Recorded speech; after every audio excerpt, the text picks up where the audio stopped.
at another session of Toward a Quality of Life. It's in the month of November 2002, early in the month. And I'm here this evening with Dr. Abdel-Rahman Mohamed. And he's informed me that his name, Abdel-Rahman, means slave of compassion. Yes, slave. How is that something that has been historically handed down in your family as a name, or is it something they give you as a name, as an individual? The name Abdel-Rahman is a compound name. Abdel means the slave of. Rahman means the compassionately merciful, which is a reference to God.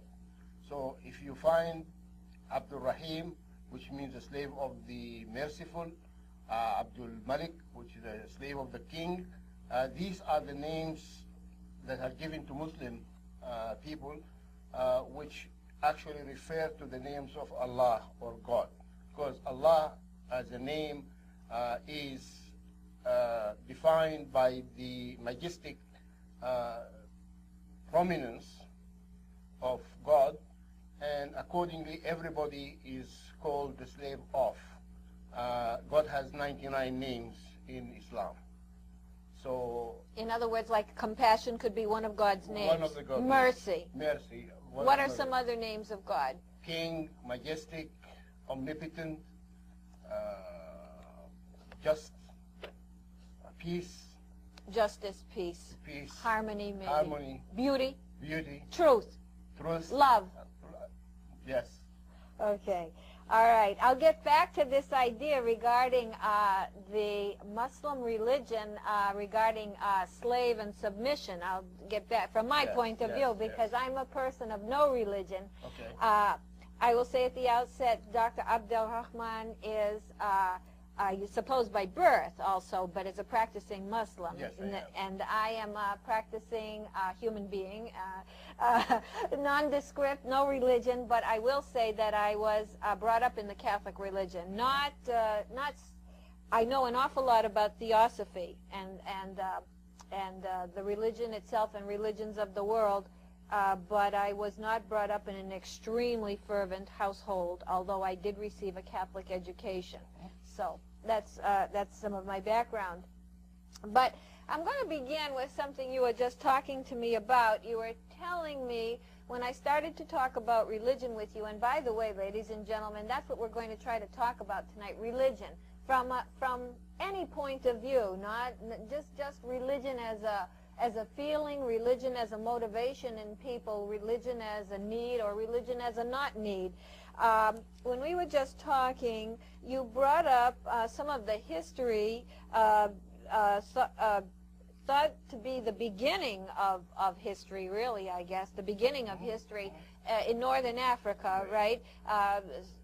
Beyond Egypt. In other words, history that's earlier than Egypt, and you named that to the civilization of Nubia? Nubia, okay.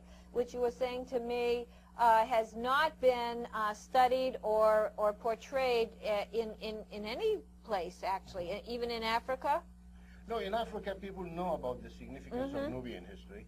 In the University of Khartoum, which is the University of Sudan, there is extensive research that's done to unravel the historical eras that preceded the civilization in Egypt.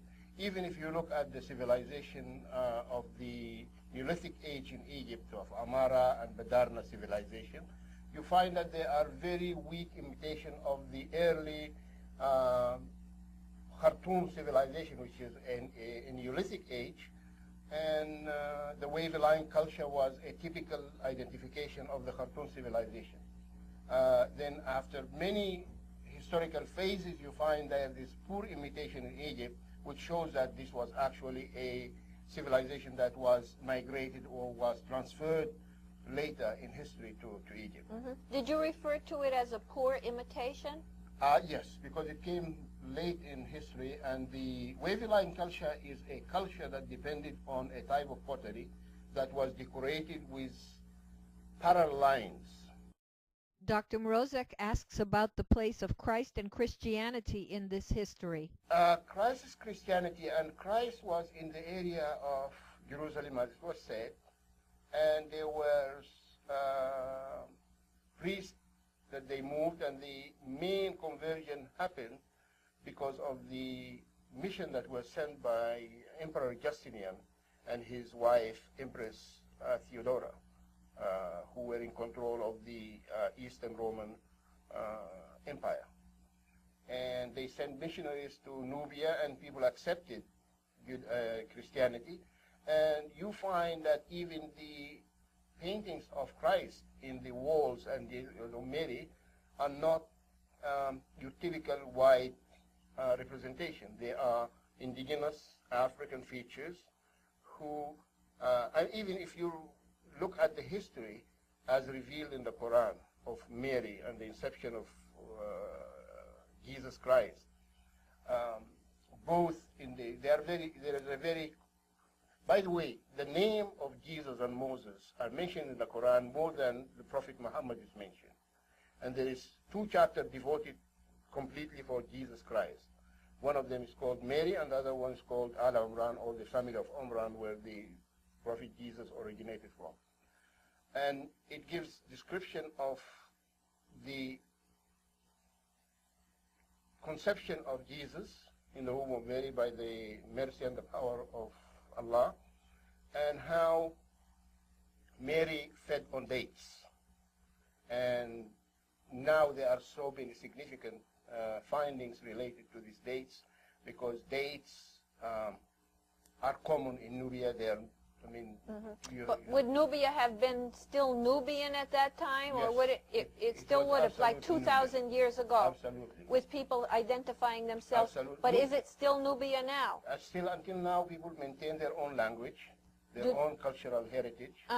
Although after building the high dam in Egypt, in the Aswan area, they have been moved to places in eastern Sudan, but the Nubians still maintain their cultural Are they identity referred and to their as language. Nubians They from still the call them outside, and Nubian. themselves, Yes. they call themselves Yes. that? I And they see. still So they're in a practice the part same of language. Egypt, There are part of southern Egypt and northern part of Sudan. northern part They are of Sudan. divided between the 2 countries. I see. Okay. And the idea of Mary, peace be upon her, she was feeding on dates, and now analysis of dates indicate that there are enzymes in dates which actually facilitate child delivery, especially during the... But not without conception. No, after conception. That was the story as told Oh, in the Quran. that one would eat dates to Eat dates facilitate delivery. Like strawberries, for example, Yeah, but, facilitate but what delivery. about an immaculate conception? Well, the conception is said to have been the power of God, as He has created Adam from nothingness. He has created Jesus Christ in the womb of Mary, the same way as He has created Adam. Because if we believe that Adam was the first human being, Made sort of like by magic, if you will. yes, it was made by the power and the will of God. God. So God has the ability to do whatever He is able to. And there is a reference in verses in the Quran. It says, as He has made Adam from nothingness, He has also created Jesus in the womb of Mary to be a messenger of peace and mercy to humanity. All right. And of course, he then must have had something to do with creating Muhammad, too. Yeah, Muhammad was an orphan, a poor person, but he was very famous for his honesty and integrity. And Islam is comprehensive, very comprehensive, because the Prophet Muhammad says, peace be unto him, that he came as a mercy and a completion of the deficiencies in previous religions. And for a Muslim, you can't be a Muslim unless you believe 100% on the prophecy of Moses and in the prophecies of Jesus. Some Muslim scholars say that the good thing about Islam is that if the Jews go to heavens, then the Muslim will go to heavens, because they believe in what the Jews believe in. If the Christian go to heavens and the Jews do not go to heavens, then the Muslims still will go to heavens. And if neither the Jews or the Christian go to heaven, then the Muslim will go to heavens, because they believe in all the prophetic traditions. I see. But Christ is not quite a prophet. According to Islam, prophet and a messenger, there is a distinction between a messenger and a prophet. Messenger. Jesus was both a prophet and a messenger, because a messenger cannot be a messenger without being a prophet. But the prophet can be a prophet without being a messenger. A messenger is a person entrusted with delivering a message. And that's what Moses was, that's what Jesus was, and that's what Muhammad was. Because they came with a book describing how faith should be perceived and how faith could be conducted and how people should live their life. And I suppose a prophecy of Jesus would be if he said after 3 days you will see, I forgot what he said, you will, you know, that something to the effect the tomb would be bare, or that he would be resurrect after 3 days. Would that be a prophecy? I mean, what did he ever say that's a prophecy? That the difference between the prophecy of Jesus was in the miracles that he was entrusted by God. Oh, that's what you call a prophecy. That he was able to the foretell. Miracles. Yeah, foretelling is foretelling people. Yeah. About, for example, he was able to raise the dead. He was able to cure the blind. That's a miracle. That's a miracle. If he could. But the idea of approaching the blind person to cure his blindness and regain his sight, yes, that was an act of prophetic intention. Because if he would not have approached that person if he didn't know that person is going to see. So the question is, how did he know that that person is going to see? In other words, the power, the divine intervention is beyond him, but it's in between him and the person. So he's just a mediator for the miracles and the powers of God. And in Islam, Jesus, that's where the difference between Christianity and Islam comes.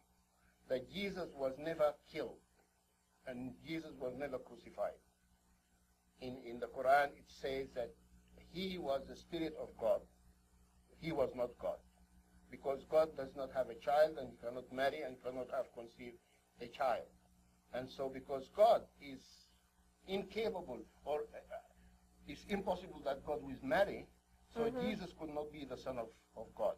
But Jesus was a prophet that has been created by the mercy, and he is a messenger that is conceived because of the power of God as the Spirit of God that has been infused in him. And they believe that he was not crucified on the crucified, cross? He was not killed.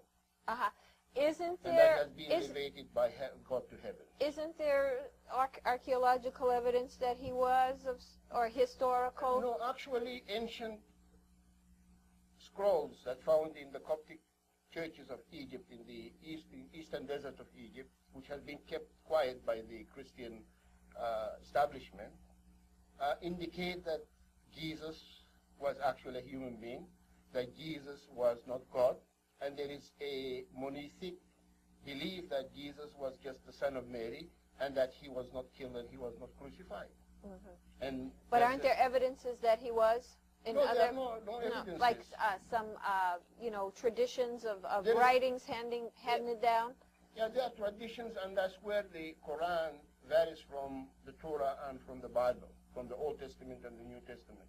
Because the Quran has never changed from the time it was given to the Prophet to this day, has never changed. But if you look at the Bible or look at the Torah, it has always been added to, changed, modified, translated.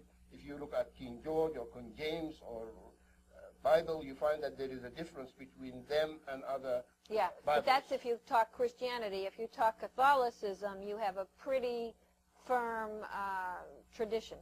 Yeah, there is tradition, but there is no proof and verification that the Bible as we have it today is the word of God. And there where the discrepancy between Quran and the Bible comes in. So are you telling me that the Quran has a proof that it's the will of God? There are certain signs and logic in the Quran that you cannot find to be just haphazard kind of indication that this was written by Muhammad, as some people claim. Because the first verse of the Quran that came to revealed to the Prophet was read. And the Prophet said, I don't read. And Archangel Gabriel said, again, read. He said, I'm illiterate. And then Gabriel repeated the word read. And then again Muhammad said, I don't read. So the insistence, some people say, well, either God didn't know that Muhammad reads, and that is discrepancy by inability of God, or that God knew Muhammad didn't read and there was no point of revealing the verse read. But the first verse revealed in the Quran was read. And now we know that reading is the only complete human thinking process because it involves every kind of mental activity. So what happened? So then Muhammad knew how to read? Said, I don't read. And then that's why now scholars say, well, there was no way that Muhammad could have composed the Quran. Well, yeah. Well, for my thinking, that logic is as, shall we say, as the logic of whether Christ, you know, either way. Okay, let any me of it, just yeah. throw one point. Have you seen the latest issue of the Time? No, what is that? About the What's development the Time? of the child, Time magazine. No, I never read that. Okay. I would never read about that. The development of child, the scientific findings regarding the development and the evolution of the child in the womb of the mother. I mean, if the Quran was revealed 14 centuries ago, yeah, when there was no MRI, was no ultrasound, there was no, you know, like X-ray or what have you. yeah, the description and the detailed, specific development and the evolution of the embryo before, from the time of the meeting of the ova with the sperm and the fertilization of that egg in the womb and the development and the split and the growth and the evolution of the child and the birth of the child is described in so meticulous details that you'll just be surprised. I mean, how could this have been done? Well, we know there was some pretty high science years ago. Not to that specific accuracy of giving you dates of the evolution and the change and the split and the environment and what have you. Yeah. And people may have been cutting things open. You don't know. But at that time, there was no that sophistication which will indicate that this happened. And then that's not the only thing. If you look at the Quran in the totality, and the environmental message that is embodied in it, telling you that the creation of heaven, the creation of earth, the winds, the water that has been dropped from the sky to grow vegetation, that the animals would feed on it, the cycle, the environmental ecological cycle, in detail and precision, which shows you, and then always in the Quran, it is not an imposed fact that you have to take. It's not a dogma. It always says that you don't believe unless you have rationalized and reached that point of conviction that this is accuracy. And always, that's why every verse in the Quran is either preceded or followed by another verse which indicates that you have to read, you have to understand, you have to argue, you have to think, you have to contemplate, you have to reflect. Don't take anything for granted. And that's what, if you remember during the Inquisition period and the Dark Ages in Europe, when the church was actually killing scientists, preventing them from conducting science. Right. In Islam, that was a requirement by Islam that as a human being, you need to go and investigate and find out. You cannot be a Muslim unless you pursue knowledge from the date of your birth to the time of your death. And that's a saying of the Prophet. It's a requirement on every Muslim and Muslimah, which is a man and a woman in Islam, to read and understand and to perceive the truth so that they will be able to. And by the way, there is no copyright in Islam. Whatever knowledge you have is for everybody else. It's a requirement. Actually, you won't be a Muslim. You will be denied access to heaven if you had known something that benefit people and you kept it to yourself. Because that is a no-no. Because knowledge comes from God, wealth comes from God, water comes from God. So you have to share these things with people. Yeah. Well, on the side of Catholicism in particular, the plane is not so much that of science as it is of philosophy. You know, it's a philosophical kind of knowledge, and it's more a question of faith than it is a question of, it's a knowledge of faith, kind of a Kantian model. A Kantian model of knowing something through faith, which you can't even count on one finger how many humans have that kind of knowledge, if there is such kind of knowledge as that, okay? And there is probably, it's possible for the human heart and mind to conceive of a kind of knowledge of faith that isn't just because you're scared of death or you're scared of punishment or you're scared of something. And also, on the side of Catholicism, in particular, regarding the crucifixion, it would be, it's one of the most amazing things ever to come down in history to this day, at least history that we know of.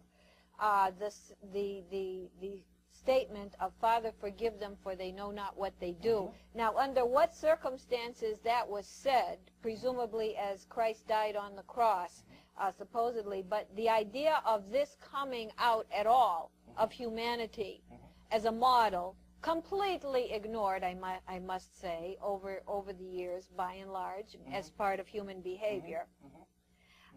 Including Christian behavior. Right. But this is, you know, where does something like this come from? You know, as and I could elaborate many more things around, you know, why people might believe in something like the crucifixion.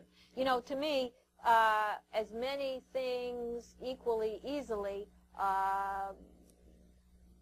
put together to make something a plausible answer, if you will, or a plausible way to believe.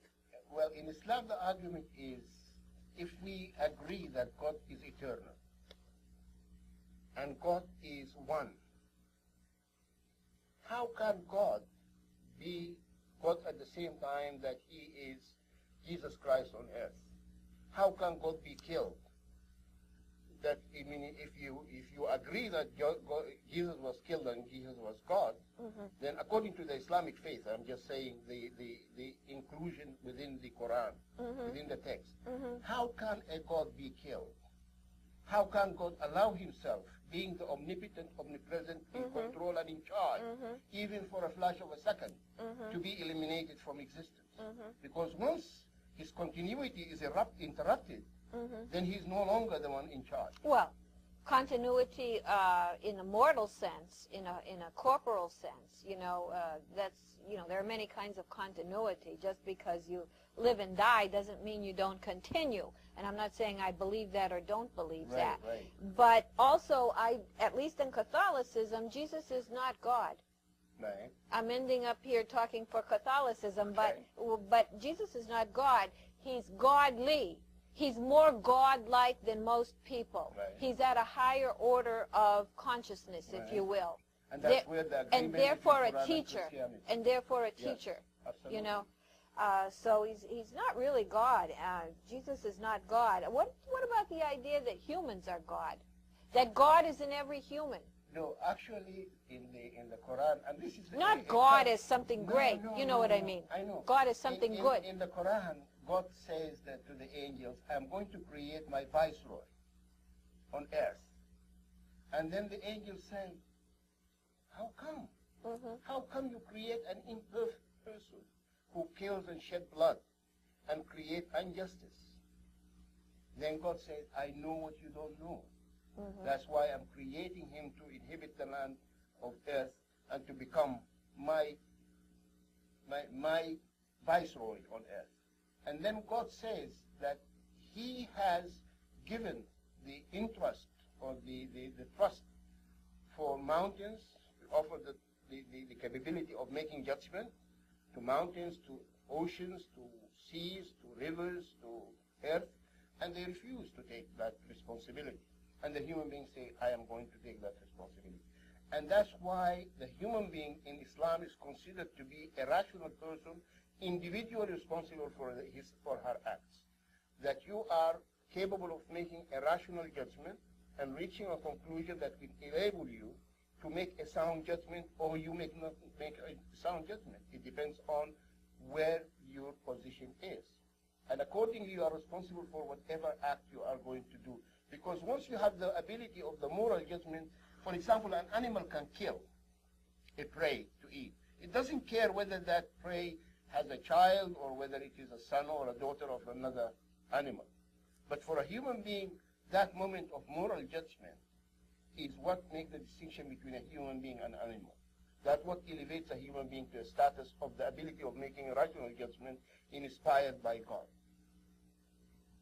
Well, I'm not saying that humans can be moral, but I wouldn't say... But they choose wrong doing. I wouldn't say that animals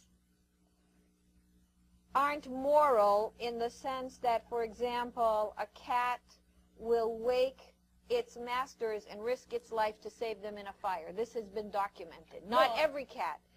Dogs will die. That's attachment. No, it's not. There was a dog at the World Trade Center. Right.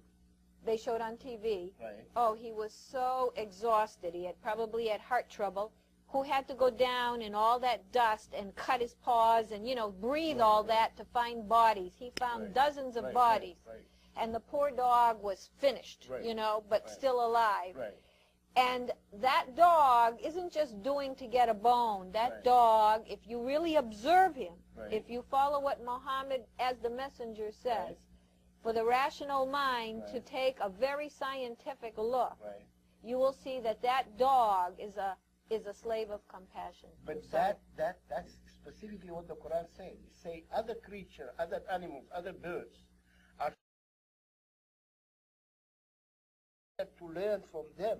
Exactly. Even he said when Cain and Abel killed, one of them killed the other, then he was confused. He didn't know what to do with the corpse. And then at that moment, he saw and observed a crow that killed his brother or killed another crow, and then he dug on the ground and buried that crow. And that's how he learned how to bury the body of his brother. You know, so in Quran, everything is out there for us to reflect and to understand and to make use of the knowledge that is available during these things. So it is not only a faith or mental conviction, it is also a pragmatic, because Islam, there is no distinction between what you do and what you believe in. For example, Muslims are required to make wudu, which is the washing of the parts of the body that are exposed, before they make any prayer. But even this, which is a requirement every day, the Prophet tells people not to consume too much water, to conserve the use of water. Then when you are actually making your prayers, you are exercising every single muscle in your body.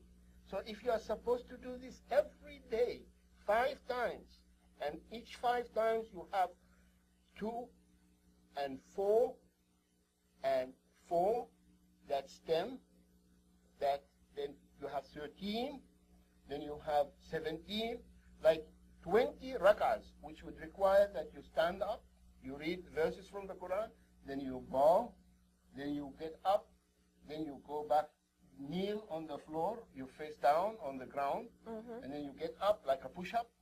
You are doing this every day 20 times, multiplied by 6 times, which is 120 times. So basically, if you just do your prayers, you have finished exercising your whole body. Right, you'd be in good condition. Then also what you are supposed to eat, and this is another thing.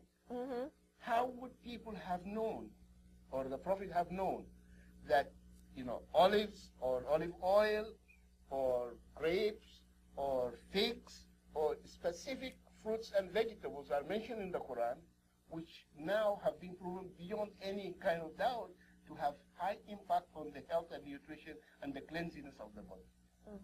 Oh, but even people that are not Muslim, just farmers, know so much about food and health and things that have been handed down separate remember from the Quran religion. was revealed in a desert civilization. It was a desert culture. People were not familiar with these things. So, well, where did they get the grapes? Where did they get grapes in the desert? They knew that grapes were growing in Yemen, the grapes were growing in Syria and Palestine. And so they had contact. They had and contact, the people of Syria would know. And then the fish, they were in the desert, but the Prophet was saying one of the best food that you can eat is fish. You know, even in the day of celebration, you eat fish. Because they had contact with people who had eaten it, and they the know. best of food is vinegar. Now you see vinegar does so many things in the body. But they had a way to know these things. Of course. Yeah. But you cannot amass all that information in a single book. I mean, people spend 50, 60 years trying to study the particulars of the knowledge in the Quran. Even if you look at astronomy, or astronomical findings, which things are just found by Hubble, you know, are amazing. They're mentioned in particular in details. When it says there is a nebula in one of the images that was brought by Hubble, like a flower, a rose actually, budding out, and the leaves are there, they're green. And in the Quran there is a verse that specifically says, when the heavens split, like a flower made out from like grease stuff, or like a foamy grease that is budding out, you know. So if you just take any kind of sign that you find today, scientifically speaking, and interpret it, because because what you just say requires interpretation. Even if people talk about the Big Bang, I'm not saying that the Quran should be measured by science, or because science is supposed to be the refutable knowledge. Oh, it's refutable, all right. Absolutely. Oh, it's very Absolutely. refutable. But now science has become a religion for people. It is a religion. It's a religion I'm now. glad it is a religion. And I heard somebody say yesterday, if you follow the capitalist religion, as they were speaking, that was a phrase they said, it is a religion. Absolutely. Capitalism is a religion. Absolutely. Marxism is a religion. Absolutely. Socialism is a religion. Absolutely. And because what is a religion? A religion is a belief that will give your mind the satisfaction that you are not perfect because there is a bigger power than you are. well, And then it will give you the satisfaction of conviction, will give you the peace of mind and the satisfaction of the heart. That's what religion is supposed to be. religion is more or less an answer and a guidepost. Absolutely. And in the case of science, Right. it's something that wants to supplant God. Not that I favor God, mind you, personally. But it wants to be the beginning and end. It wants to be the eternity. In other words, not satisfied with conventional religion, the constant yearning of humans, which is the striving in religion, the unknown, the great uncertainty, no matter what religion, right. and then religion provides the answer, the Right. security. Right. The science goes, still searching, still uncertain, can't quite get it. We're going to be the ones to make it and break it, control it, contain it, and be God. Right. Really, that is the dynamic drive Right. of science. Right. No matter how you cut it. Absolutely. No matter how you cut it. Absolutely. And the further you dig into biological tissue, Right. into infinity, Absolutely. if you will, till the questions get bigger than answers could ever be, Right. the more desperate you're trying to be able to be the maker, if you will, the creator, the Right. knower, Right. the doer, the Right. end, and you are defying mortality. Right. This is psychodynamically. Yes. But even though science came as a revolt against the dogma of the church, it became itself a dogma. It institutionalized itself Exactly. as a dogma. It wasn't like that when it began. All it was Right. was some It was a people challenge. looking around saying, you know what, Right. that looks to me like, And the fallacy of science, I mean, there are so many things that have been disproved to be of any significance. I mean, people say, no, you do this, then you will be healthy. Then they realize this is causing so much damage. no. You know, it is a hit and miss kind of thing. There is no certainty in science, There's no certainty, period. period. Period. Even in religion, conventional religion, there's no certainty. Well, because certainty is always a state of mind.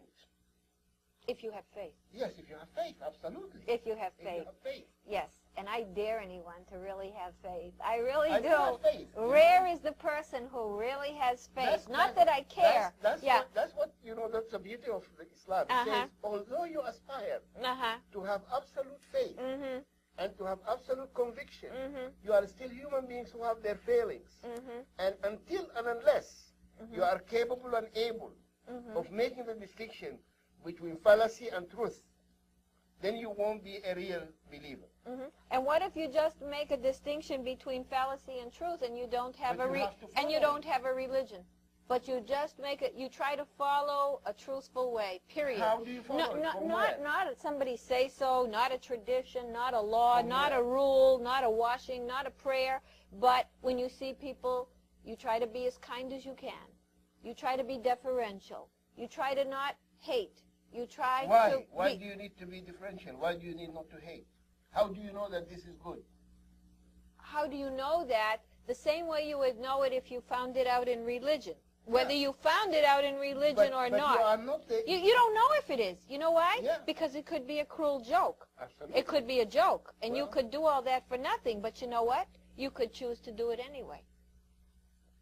Yeah, well, I mean, people can choose to do anything they want. No, but I mean, you could choose to try to be kindly and loving, or, you know, to try to be more perfect. Right.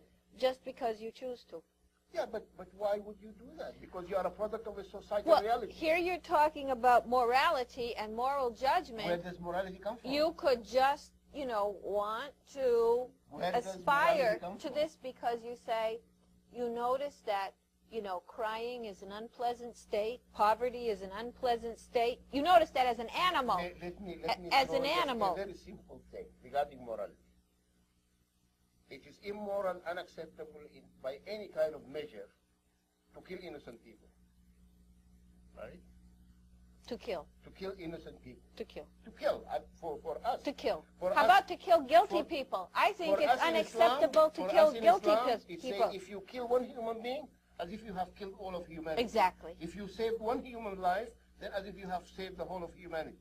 But I'm just saying that people will try to morally argue. Except you can kill in self-defense. See, now here we go again. It says, really self-defense, though, when you're up against the wall. Unless you not have no potential. other option. No, like your life is over instantly unless you act. Islam specifies exactly this. It says you do not transgress because transgressors are cast out of the mercy of God.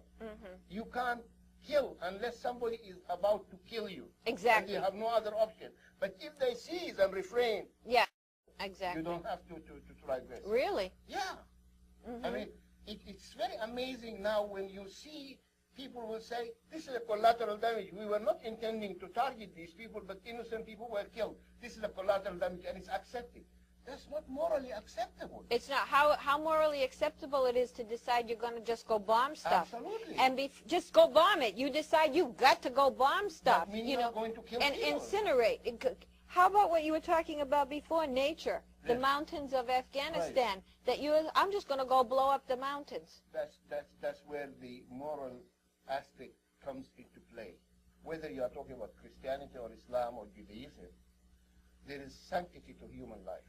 There's sanctity to life. To life. What you were saying before about nature, rivers, mountains. In Islam, for example, the Prophet said there was a woman who went to hellfire because she tied up a cat and won't allow it even to eat from earth. And a man went to heavens because he saw a dog dying out of thirst, and he went down a well, filled his shoes with water, and brought it for that dog to drink. Compassion, for these are the creature of God. You can't kill anybody. You cannot uproot a plant. In Islam, it's prohibited for armies, even when they go. They cannot cut trees, they cannot kill children, they cannot kill... You cannot only kill those people who are armed and who are attacking you. So the whole idea that we are getting now skewed in the media about Islam and terrorism and this has no place in Islam. Has no place in Islam because it is very clear. It's specified in the Quran and in the saying of the Prophet. And these are the main basis upon which Islam stands. Well, we're going to stop here in about 1 minute just to adopt some of this capitalist philosophy or religion that I talked about. I will mimic the words of so many commentators on cable television in this country who have said multiple times, where are the people of the Muslim religion coming up and articulating precisely the kinds of things you just did in the last minute or two regarding the religion, that there is a dearth of spokespersons bringing forward, you know, the true picture regarding, you know, the value of life. And you know, unfortunately, the media doesn't want to see this. Do they not have the people on TV? Is that what it is? They don't allow people on TV. I mean, is that what it is? If they want to talk about Islam, they bring a scholar from Georgetown who studied it, who studied it and who doesn't know anything about Islam. Yeah. I mean, you go here in Roxbury or Dorchester and see what the mosques are doing. They are transforming people. Prostitutes, convicts are now finding life, which completely overshadows what they were. Look at a person like Malcolm X. What was he? He tells him about himself that he was the worst kind of creature on the face of earth. the way he has been transformed, the humane nature that he has appropriated, the kind of dignity that he instilled in himself, the way he educated himself. He's for me, Malcolm X was a scholar. Why was he a scholar? Because he was looking for the truth. And this man was not educated. He educated himself by himself after he found Islam. And they are doing so wonderful surrounding the community here. Unfortunately, the media doesn't want to look at the positive. Well, I think the truth can also be plain and simple. I don't think it has to be in any holy book. Absolutely. The truth can be right before your very eyes. It can be on the street, like they say, it can be in the gutter. Right. It doesn't have to be in a religion. That's my point of view. Well, the truth is where you find it. The truth could be at the grocery store. But the truth has to be morally qualified. And you can't have the truth without any parameters to define what the truth is. Wow, that's another. I think I got to talk to you some more, Doctor. All right, we have to stop here, and I would like to mention, which I hadn't before, that Dr. Abdel-Rahman Mohamed graduated from Boston University with a PhD in communication and socio-political change. He is president and CEO of the AIM International Group, which transfers innovative technologies to developing countries. He's the chairman of the board of trustees of the Allston Brighton Islamic Center in Boston, and he's a motivational speaker with many, many excellence in teaching awards, and I'm sure you could see why after having listened to him this evening. So I thank him very much for appearing, and I thank you for watching, and we'll be with you again soon. Good night.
Don't kill the energy now and then. Don't kill the energy.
make ya.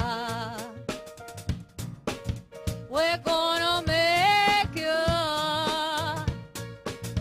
We're gonna make ya. We're gonna make ya. We'll make you feel kind. We're gonna have a good time. Let's get the meaning down. We're gonna spread being nice around. Around. You just go right ahead because it's here and it's now. Just move every bone to a cosmic powwow. Cosmic powwow, cosmic powwow, cosmic powwow.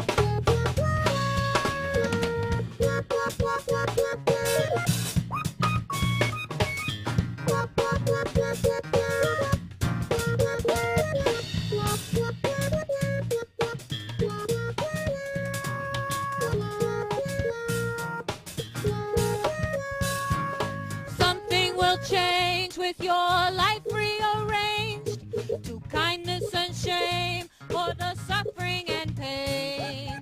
Life is worth all, life is all that there is. All hurt in the hurt of this serious biz. Serious biz, serious biz, serious biz, serious biz.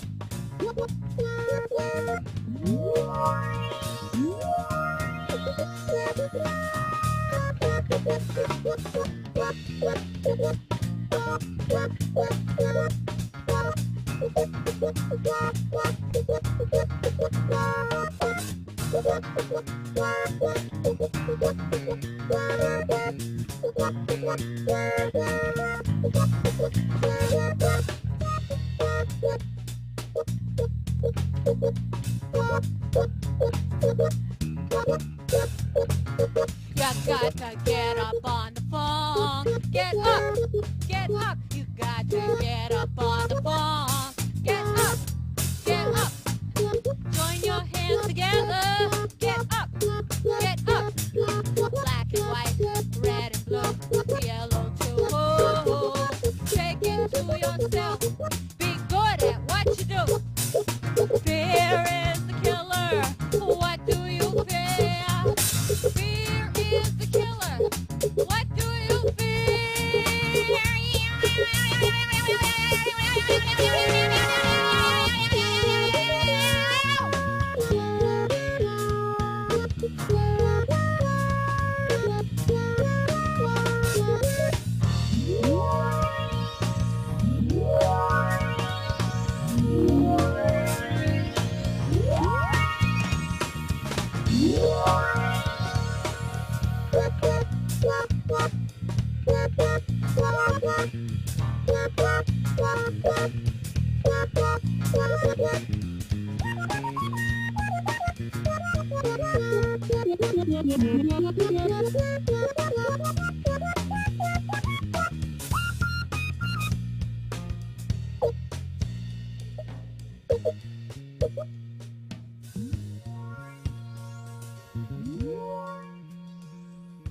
Listen, listen, listen to what you do.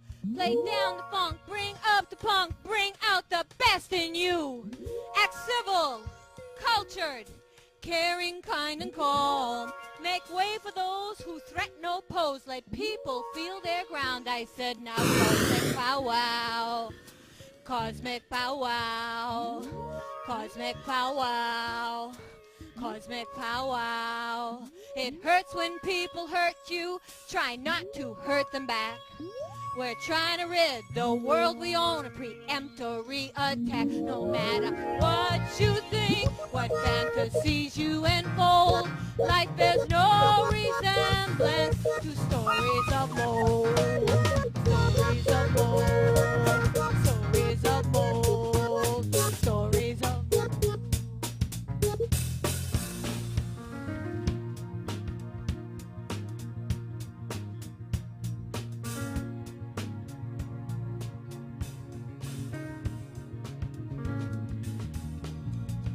what you do.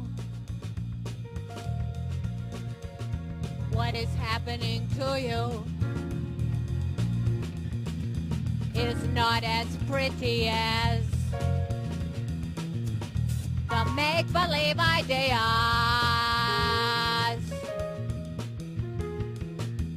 hidden in separate pockets with escape holes into which you can go and do go as an outflow of your commercial.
Cosmic powwow, cosmic powwow, cosmic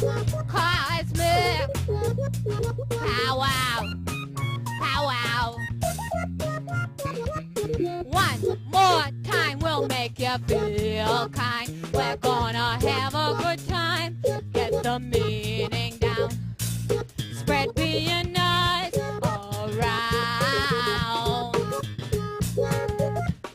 Go right ahead, 'cause it's here and it's fun. It's fun and it's one. It's fun and it's one. Oh.